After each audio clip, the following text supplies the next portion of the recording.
All right, we're live. All right, that took forever to get set up, but we're here. So I'm Combat Carnivore. This is my beautiful wife. And I haven't posted in a long time. I've been gone. We ran into a lot of family things and personal issues we got to take care of. But we decided we were going to get back to podcasting and we were going to change how we were doing it. Yeah. How are we going to do it?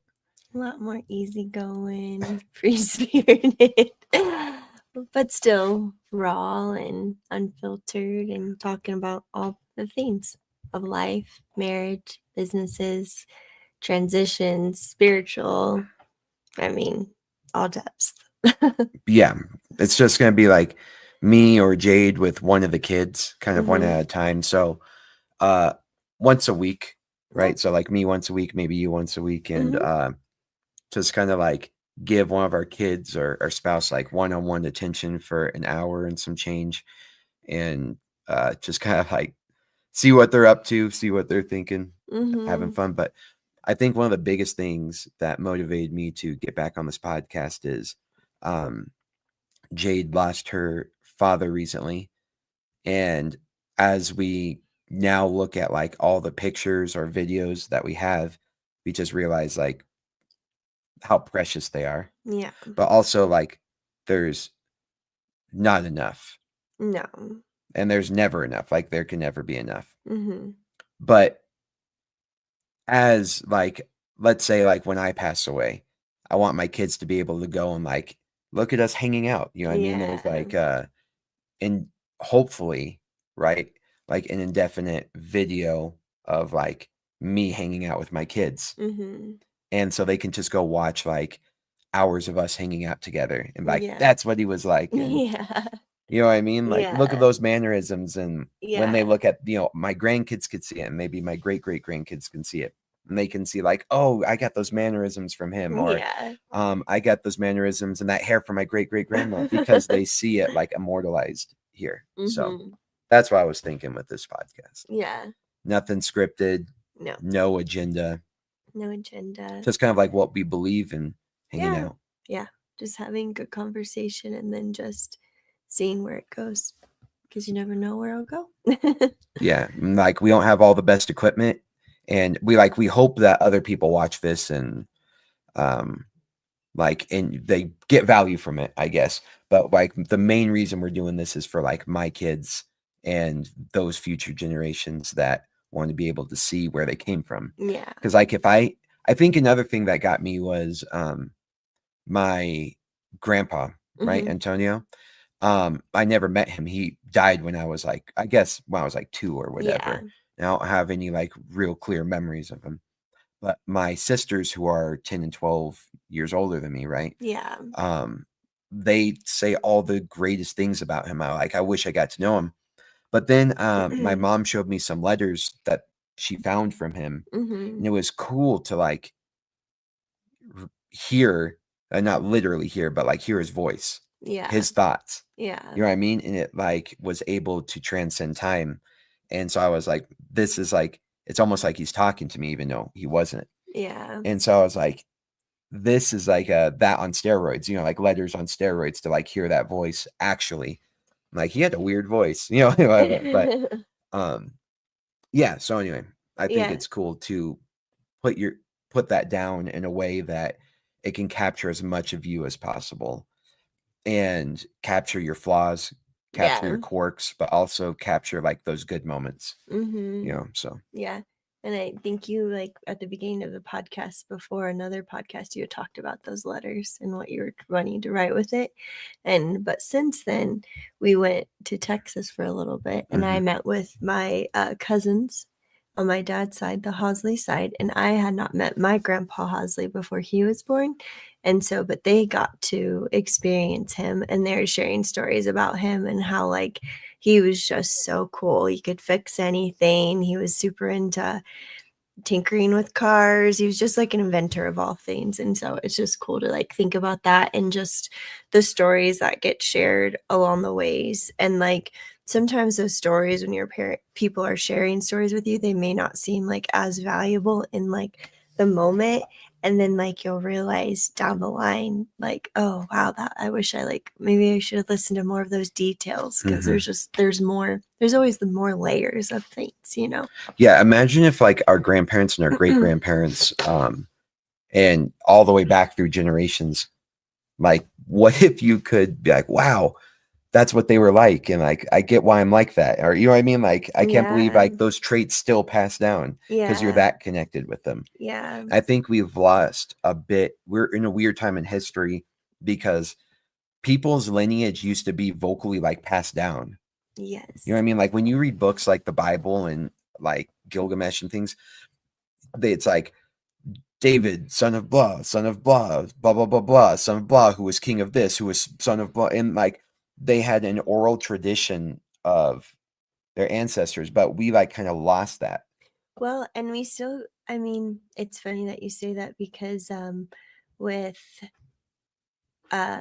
with like funerals and funerals things, we always talk about who preceded them by death, though.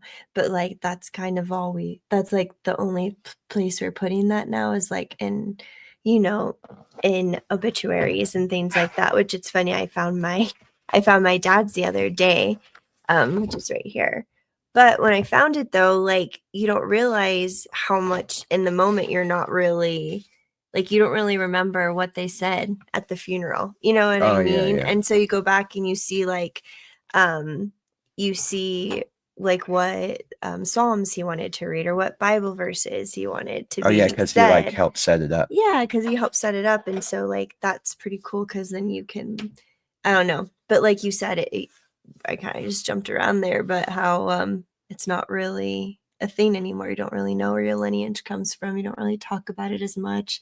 Yeah. A lot of people are just not really, or there's a lot of friction, and there's that too. Well, like we've kind of like come full circle with it, because rather than like passing it down orally, now what we do is like we give our genetics to like a private company, and then they kind of like look into like, well, your genetics says you're from here. Like, oh, you know what I mean? And you're related to these people, and this was your great great, and you're like, oh, and you have a cousin over here, and you like look it up, and it's like we're so disconnected from family that we have to use like technology to like artificially tell us who we are and where we come from. And so I think that we're going to hit like a third generational, like where first it was oral and written, you know, well, I guess it'll be fourth generation, because it's like oral and then it was written. And then now we're using like this technology to find it. And now, like, I think, well, shouldn't say now, but I think like coming soon is this, where it's like podcasts and videos that like AI is going to like capture us. And so like my great-grandkids might be able to like ask me questions through like an AI that has been built up and constructed from all my online presence, and like all the videos that they have of me, all the podcasts, all like whatever I wrote down. And so they can like great-great-grandpa, like what was blah blah blah blah blah, and then I could like answer it, and it'll like capture me, because we're already capturing personalities now. You know what I mean, with AI.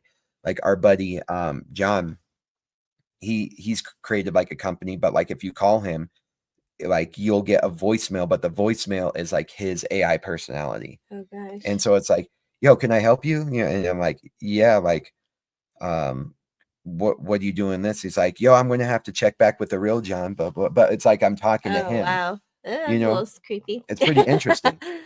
But so like we're already capturing that. But Yeah.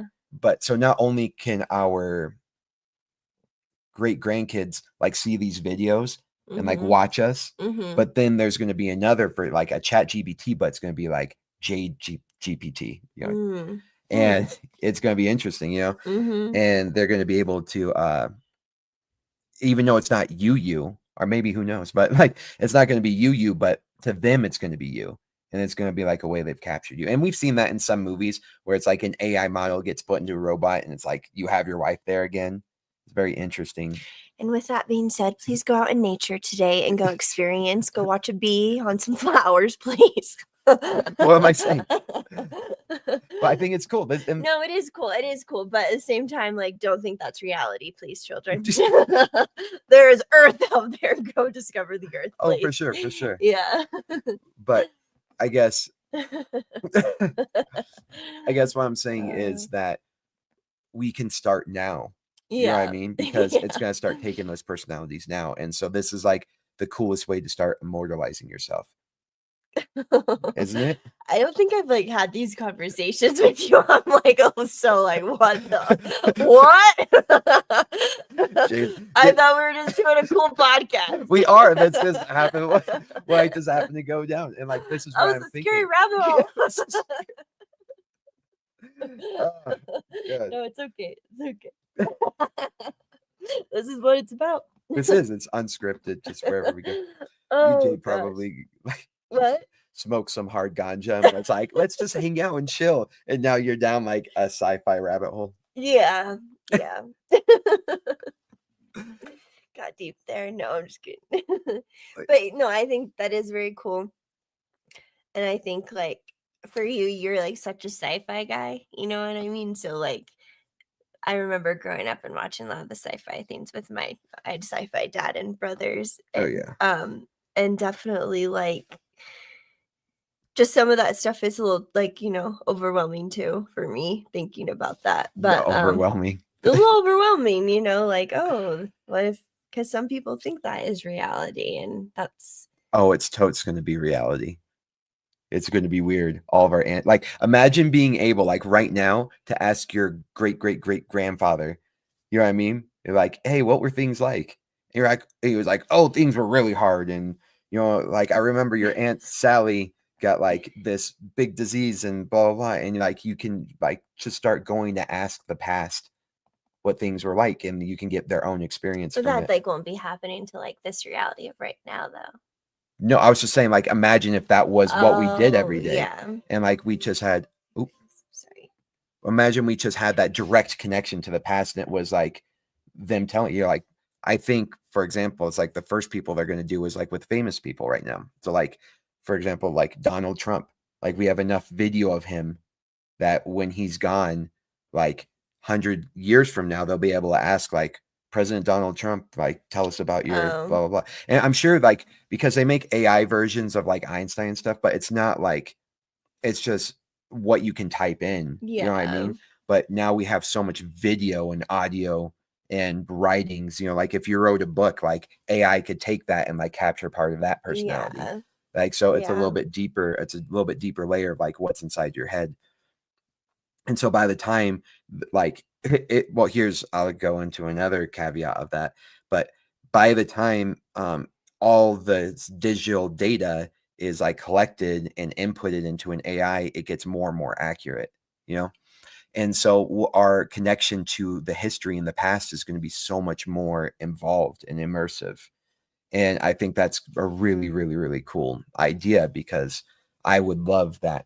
Now, the scary thing is now the government, if they want to, or, private companies and stuff, what are they going to do with that information? Yeah. Can they alter it? And right. But, like what we see with China right now is like they create these profiles of you. And then it's like, oh, you're a bad citizen. And anybody who hangs out with you, they lower their like social credit score. You know what I mean? So if you say anything that the government doesn't like, does it start taking that information? Oh, Nate, that's our editor. Oh, what's that? Nate, say hi. Hi. To Jade. So yeah, that's like whether we like it or not, that's reality. Okay. And so anyway, you can either run from it, which I think partially that's what you can do, like what we're probably going to do, but also you can lean into it. So that way your grandkids and your great-grandkids can have a piece of you forever. So, that's but that could like lead into also thinking like fulfilling somebody though. Like when you think of grief and like people who lose somebody, like think how obsessed somebody could get if you could just have like I don't know if like that's the right word, but like a hologram of them. Yeah. That's what's going to be. There's going to be a little. That's not going to be good though, because people are going to be obsessed with like that versus actual reality. they're going to, not only is there going to be like holograms, there's going to be like virtual reality, and then there's going to be like, what's it called, almost like psychedelic versions of it. And so as you like, you could put on a virtual reality and go in the past, you know, like you're going to be able to put on a virtual reality and experience a war. Oh, yeah. Because it's going to be able to put it like between all the imagery of satellites and stuff. Good. So what they would have to do then is that they would have to consider the ethics of it. You know what I mean? And maybe like limitations of it or whatever. Because you're right, people like live with their loved ones. People would live with their loved ones, and then they would never be able to mourn. And I think like, okay, this like goes into a whole, I don't even know where these conversations going, but like that goes into a whole sense. I feel like if I was able to like talk to my dad every day, well, obviously I wouldn't know what the outcome would be, right? How I would feel, but that's a hard question, because if you're able to ask questions and getting closure from something, but is it truly what they would have said though? You would always have to live in that alternate reality of like, well, is that really how they felt or not? The more it picks up from you, the more accurate it gets. You know what I mean? So like they're right now, like for example, they have those like augmented reality glasses, and it like shows you how to fix a car.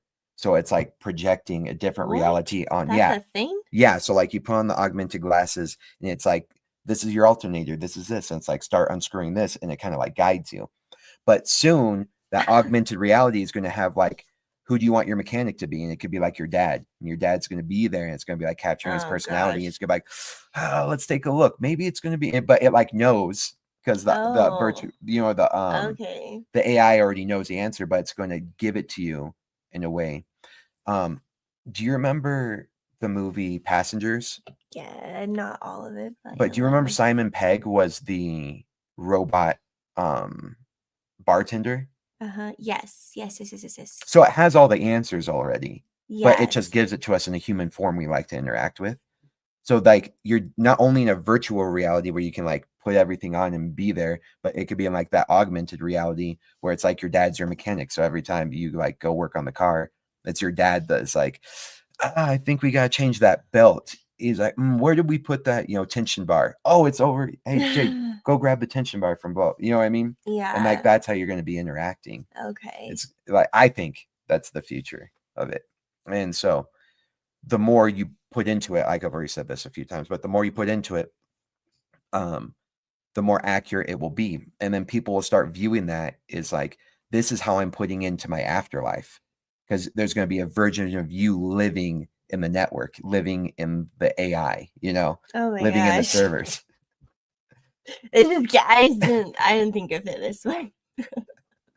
Let's go. I'm feeling overwhelmed. Jade has no, I think Jade always like, I want deep conversations. What's going on in your head? You're like in your head. These are like the things that I think about. Oh yeah, this is pretty intense.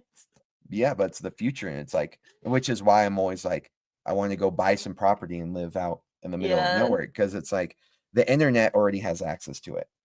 So it's like, as we, Starlink is just the beginning of something that's going to be so much bigger, in my opinion. But we're all going to be connected in like this global brain, kind of like what Nikola Tesla, and we're already there, describes. But we're going to be out in the middle of nowhere, but we're still going to have connection to the rest of the world via here. So it's like one part of us can live the way our ancestors used to live, like farming and hunting and living off the land. And then another part of us can still have power, with like solar panels and connection to the rest of the world, and adding ourselves to the what should we call it? What should we coin it? Next generation afterlife. Consciousness capturing whatever it is. And so it's like, you can have maybe a taste of both. And I think that what most people are doing is they're just getting taken by this AI reality, and like everything to them is concrete and cars and pavement, you know what I mean? And fake food, fake social media, and it's like their world is becoming more and more fake. And what I want to do is I want to capture as much of the real while not losing out on the advancements of what humanity has to offer. Yeah. But will you feel like it'll be real, like more real than it is right now, or it'll be more fake? Because like what I'm saying is because like if the 3 words I want to say, if you're always like being documented when you're putting information out there, is it going to be more authentic than actual reality? No, right it'll now? never be more authentic than actual reality. Hi, Brian. Thanks.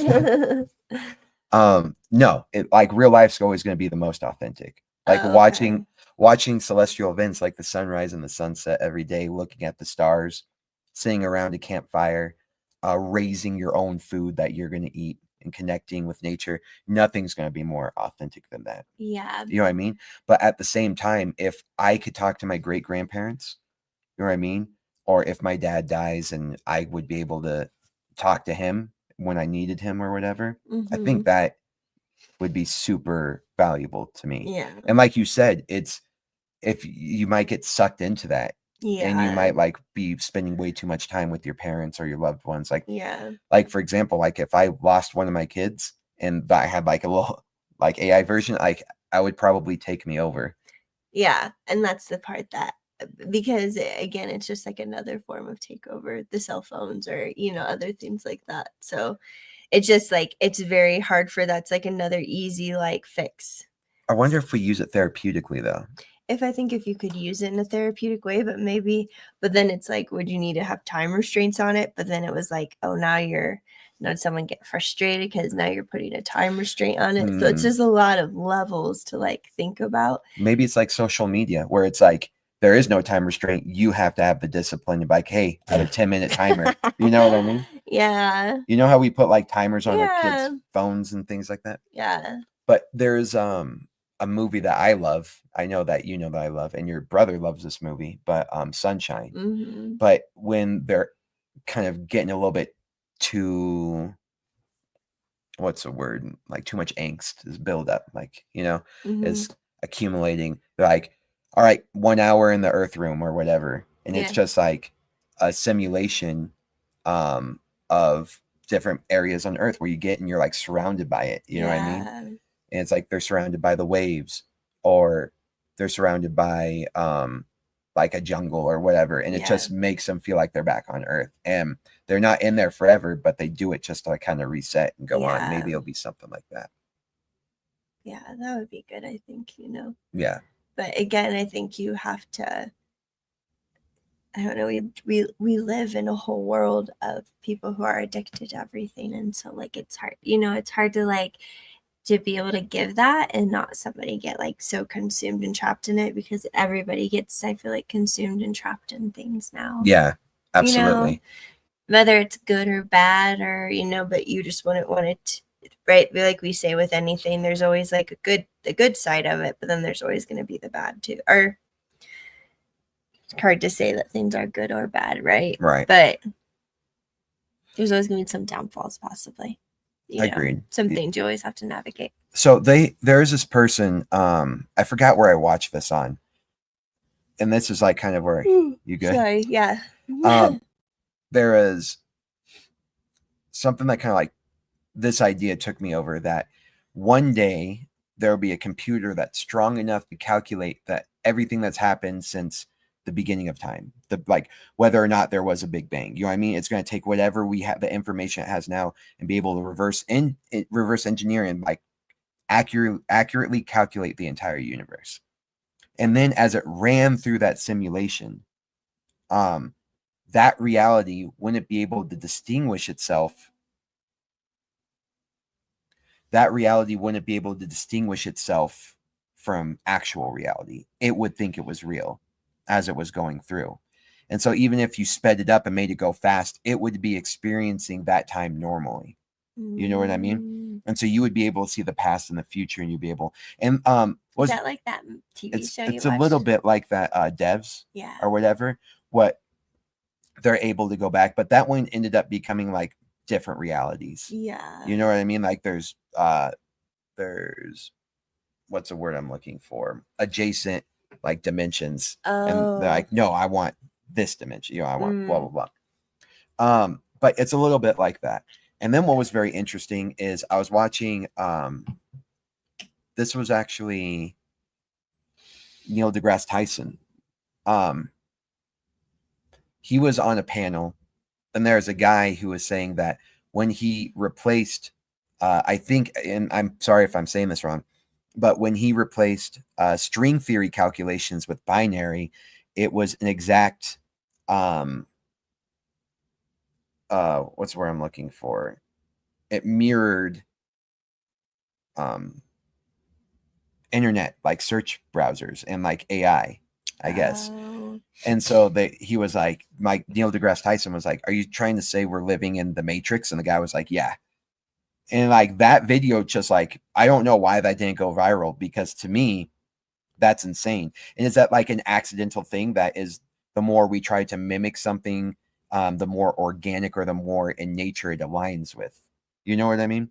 And so it just happens to be a pattern we recognize. So it might have no significance, but might have a ton of significance, especially if we know that there might be a simulation of the entire universe and it wouldn't be able to distinguish itself from reality. So then we might be that simulation. Oh. And we're just in the point in the simulation where that computer is being developed. And then there's going to be another simulation that can't distinguish itself. So like infinite realities are like creating itself from one another. It's kind of like that Black Mirror where it's like a TV show of a TV show of a TV show. And it's like, Oh gosh. it's like, you think you're reality, you're just the, you know what I mean? Yeah. So it all goes back to say that the more advanced AI gets and the more it can capture our personalities, would that reality be able to distinguish itself from this world? Oh, okay. Yeah. I see what you're saying now. Yeah, that's a lot. Yeah, and you already might be in that reality. And you have no idea. Cool. Yeah. I'm sorry, this is not what the show's always going to be about. No, not at all. But I guess this is what you're asking me. You're always like, what's in your head? You're always in your head. Talk to me. This is like what I think about. And it's like packets of like a few seconds. Let's see. I've not seen you in a while. At least now you don't have a cleave to your head in the background. Yeah. I liked that. I like the cleaver in my head. Remember the combat carnivore? Yeah. I had to pull it out. And when people start telling me there was like a cleaver in my head, I liked it. I was like, good. But then Don't worry, it's been removed now. still after effects of it being there. Oh, I love it. Yeah. Yeah. So when you're asking like, should we do that podcast? I think we should. So that way we immortalize ourselves. But I also think we're pushing. You're just letting towards that me know reality. what's gonna happen if we start this. Pretty much, Yeah. you're just like, I didn't want to tell you this information beforehand, but here it is now. All right, let's go. Yeah, when we have the kids on, I'm not going to talk about this with our kids on here. But I'd be like, what? but I guess, yeah, it's like you said though, it's unscripted. So like when we talk about these things, we didn't plan on talking about this, is wherever the conversation goes. My computer would crash if I do a background, so I just show my old. Yeah, this I like the. Right now we just have like a white wall, so I decided to put a green screen behind it and then try to make a cozy background of a fireplace. Yeah. And part of it is also trying to manifest my future. A log cabin in the woods. Yeah, a log cabin out in the middle of nowhere, where I grew up, right? Yeah. It wasn't exactly a log cabin, but a little cabin. Yeah. And then soon we'll be doing a podcast where there's like going to actually be a fire. Yeah. In the background. That'd be cool. Yeah. I love that.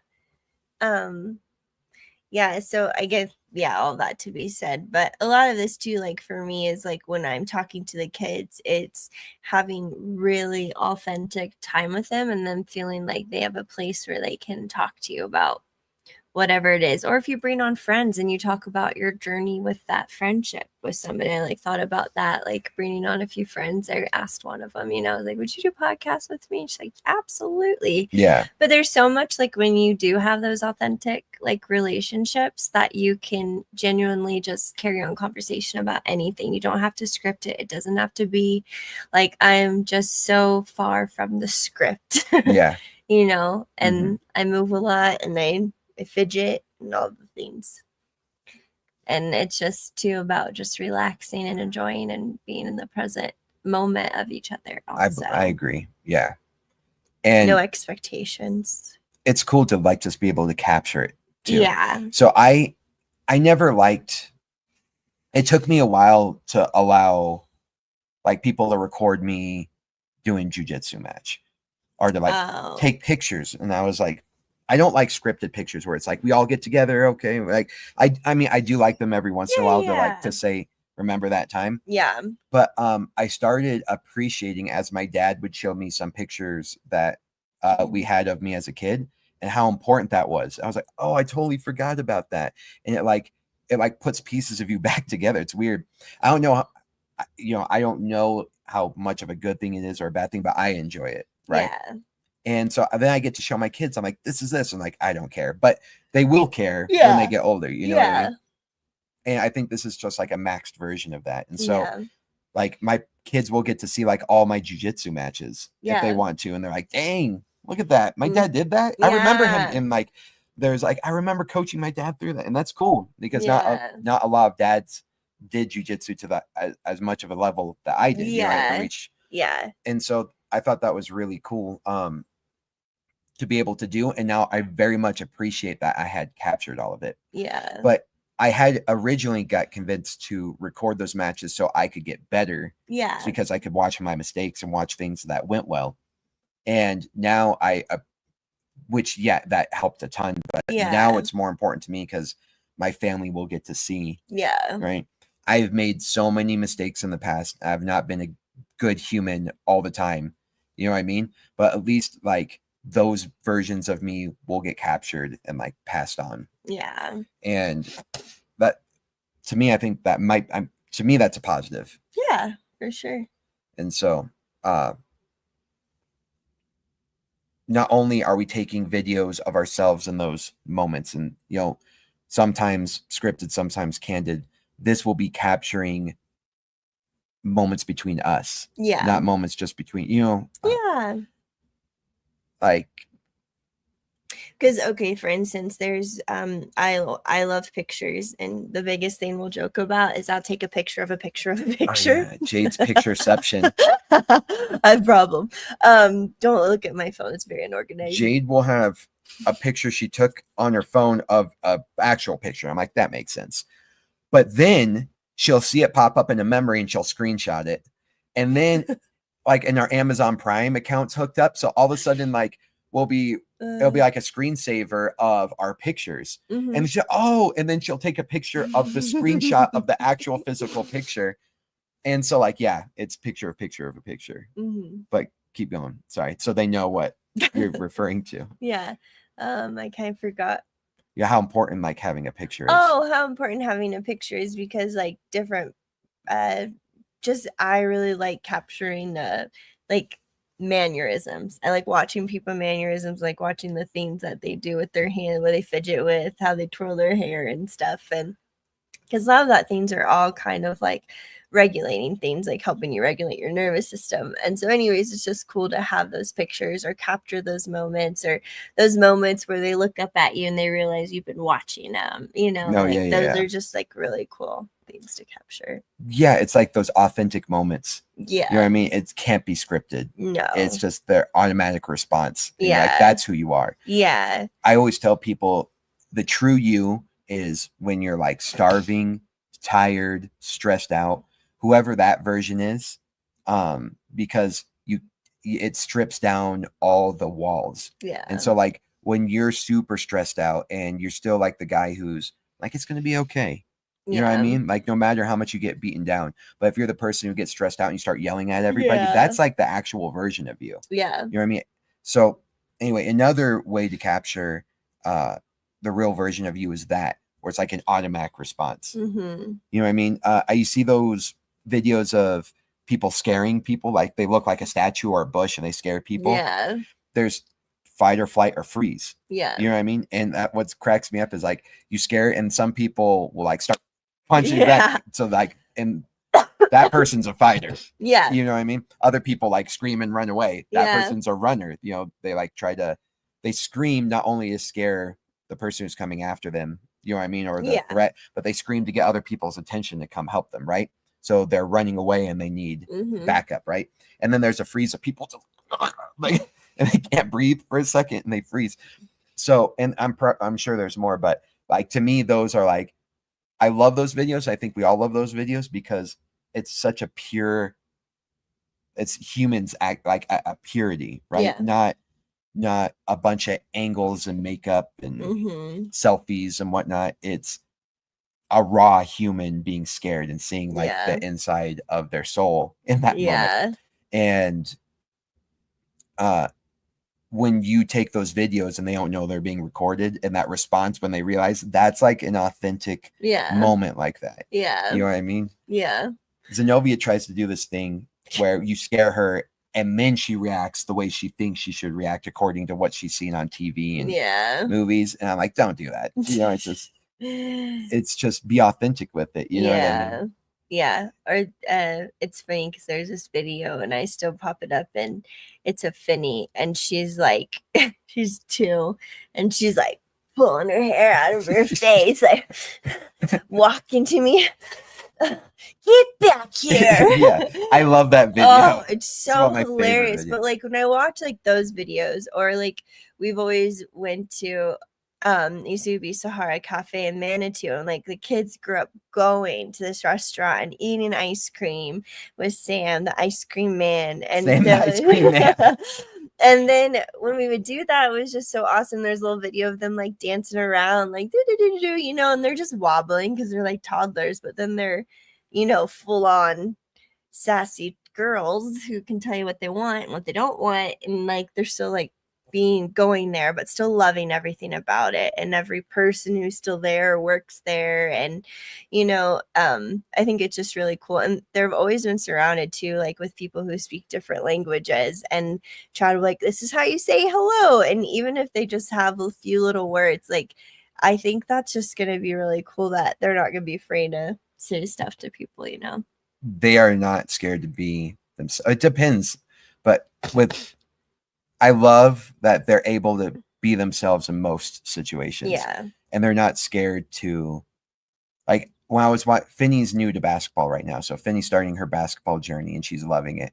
But even when she had no idea what she was doing, we didn't practice with them. We didn't put a basketball in their hands. We're just like, go figure it out. Yeah. And so Finney's kind of like awkward, but she's figuring it because she's a natural athlete. But she's watching everybody. Yeah. But so she's kind of like awkward and stuff. But when it came to like the order of things, you know what I mean? Like, okay, go over there and then you're going to pass it there. All the kids were confused, but Finney was like, go over there. Do this, do that. Like, no, she told us to go over there. You're not supposed to be over here. And she was like in her element when it came to structure and order and organization. And it was just funny seeing her because like you just saw like that's who she is. You know what I mean? And then she started getting more comfortable with the actual game, you know?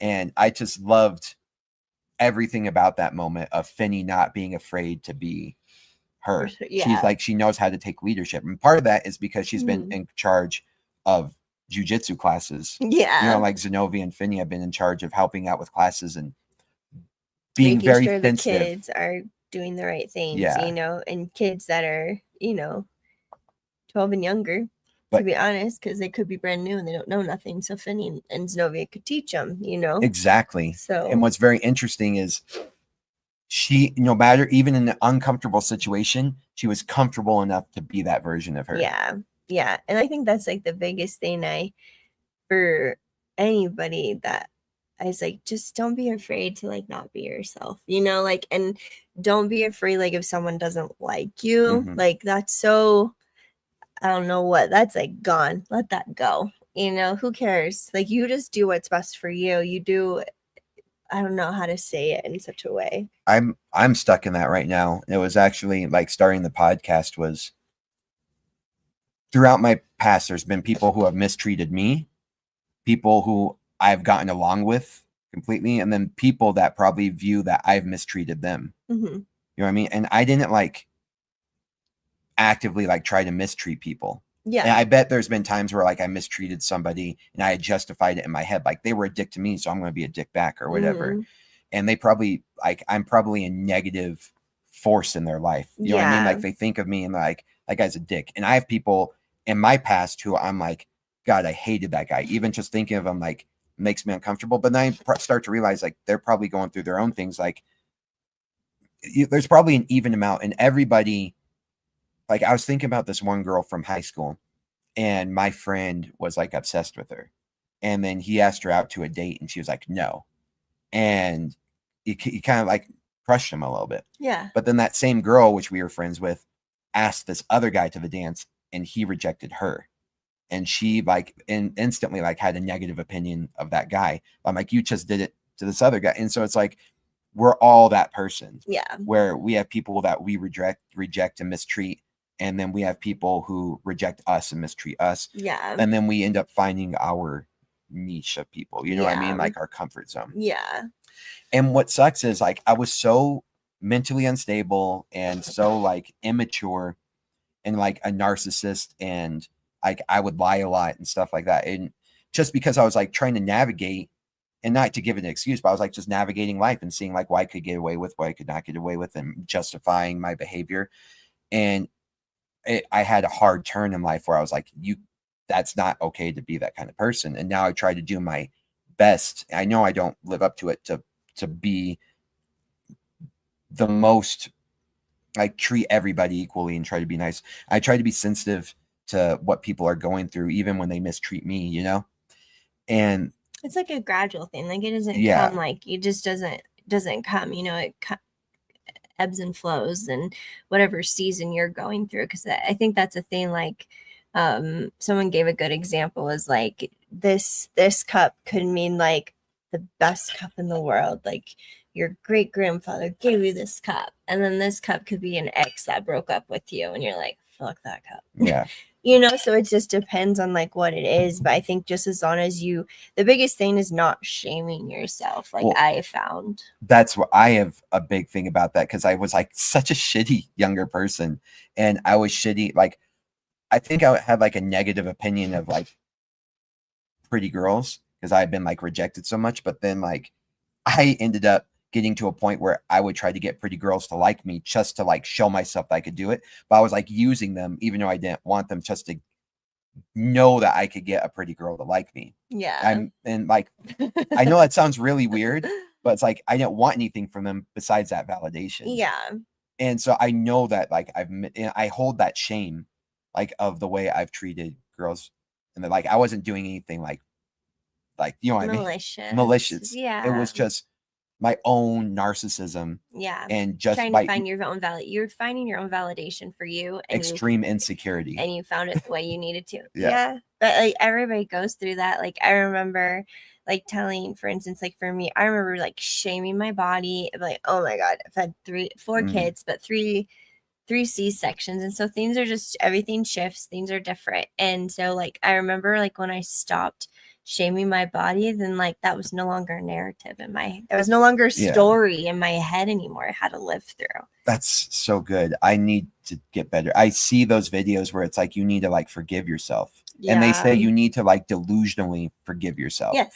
And what sucks is like, I'm having a problem because I feel like people are going to see me on here, and people that didn't like me in the past are going to be like, fuck him. Yeah, I know that guy's a dick. Yeah, but like, I'm trying to. Yeah, what's that movie where I think it's an Adam Sandler movie. I think it's like Lil Nicky or somebody. He's like, I gotta call this guy to apologize, and he calls him and he goes, "Don't have to kill him anymore." I don't remember what that was. That was Happy Gilmore. Happy Gilmore. Yeah, no, not Happy Gilmore. The one where he goes back. Billy Madison. Billy Madison. Yeah. Yeah, that's got to be it. Whatever one where he goes back to go through all the kindergarten. Yeah. And he's like, the guy crosses his name off the kill list. But I was addicted to those. I've tried to reconcile with some of those people, just to be like. But so like that was the biggest thing, I think, is like when you're trying to like, what's a validation, is like you're trying to go to them and you're trying to reconcile, but what if they don't want to reconcile with you? You have to accept that. Yeah. And when you can't accept that, then it's like, okay, I need to go back and work a little bit more. But that was the thing where it's like, just because you want to tell somebody something right in that minute, like doesn't mean you have to tell them, or doesn't mean they have to answer the phone. Yeah. And so, but the more that like, there were so many things I man, I've shamed myself with so many things, and now I've like released so much tension just from the words I've put in my mouth or said to myself that I've released those. Like, you know, like for instance, there was one where when I was younger, I hit my face. And so there's always the left side of my nose. Like I really just have not been able to breathe through for since I can remember. And so the biggest thing they were concerned with was our teeth. I knocked out my 4 front teeth. Let's make sure this is okay. And I was like, I forgive the people who thought that your face was more important than possibly like what happened to your head when you hit the ground, you know, and like the reaction from that, like, it's okay. Like that you're confused sometimes, or you don't understand stuff. Like people are doing the best they can with what was given to them, what information they were being downloaded, and you're doing the best you can. And so like when we like go through and we look at that, it's kind of like, oh, how could I be like upset at myself for any of that? And now I don't feel like, and now that side of my nostril I can breathe through now. So like when you start releasing trauma and things you shame yourself for, it starts coming off your body, because your body keeps a score, which is like it's a hard book to get through, but it's good. So all of that. That's good. Yeah. I'm going to say we should get out of here because we got to go see. Yeah. So we got to get out of here. Someone definitely turned on the AC while we were here. So if you hear, it's not perfect. It's not a perfect podcast. It's okay. I'm telling them. He's perfectionist. Yes. So he'll let you know of every noises you hear, so that you won't tell us you hear those noises. I used to do it too. If you hear stuff in the back, that was just the AC. But it's like, yeah, we're not in a professional setting. We just got some mics and a camera. And so, yeah, you hear kids in the background, you hear people in the house and stuff. It's just the way it is. Mm-hmm. So the other thing is, I'm still organizing this, but like my big things are like steak, strangles, and stoicism. And what I mean by that is like I'm very big on the carnivore diet. I believe that's a proper human diet. I'm huge into jujitsu. Like we've owned our own jujitsu gym. I've traveled around the world doing jujitsu. I got my black belt in Rio de Janeiro, Brazil. And stoicism is just another way of like one of my practical life philosophies. I think that there are plenty of like ways of achieving spirituality, I guess. I don't know, like however people capture their spirituality, whether it's through religion or spiritual, I don't know. I believe in practical life philosophy, where it's like, how do you get through day to day? And one big thing for me is like stoicism, Taoism, and just like knowledge to be passed on a little bit different than the spirituality. But anyway, those are my big things. And so one of the like the stoicism, the spirituality, the philosophy is like I'm trying to capture in this podcast. But I know a lot of people in here follow me because of the jujitsu journey that I've been on. And what I ended up doing, I used to keep this private. I used to shuffle everybody to my online community to get all the jujitsu courses. Well, on this channel, I have now made it all public. It's brand new. I'm still organizing it. So if you're on there right now, you might know some of the courses are a little bit all over the place, but they are being organized right now. And if you go there, I have like this full comprehensive BJJ beginner course. I have like, and I have other courses that are like a breakdown of closed guard, a breakdown of back control, a breakdown of this and that, warm up flows. And so if you're brand new or a white belt in jiu-jitsu, like if you were to get through all these videos, I bet you would be like blue belt level. And so the idea was to get you from like white belt to blue belt, and literally from like being in the car on your first day, like before you've even walked into a gym, all the way to a blue belt and everything in between. Not only just moves, but like concepts, advice, and philosophy of jiu-jitsu. So that's all going to be on this channel. So if you look through my playlist, those are all going to be on there. And so that's for you guys. Go check it out. Let me know. Give some feedback. Even if you give feedback, I'm not changing anything about it. So I'm done making those videos. But there's like 160 videos of those. So anyway, and then Steaks, a Carnivore Journey. You guys can go check out those playlists. I'm going to have people on here talking about carnivore. And then in terms of Nate Drake on here, he's one of my editors who's going to be editing the shorts and working with me on the videos. he has a video editing company that he works. So if you are a YouTube channel guy and you want affordable video editors who can make shorts of these things, who can edit your videos and help organize your journey into podcasting, because I know that's like 90% of the work is editing, organizing, adjusting.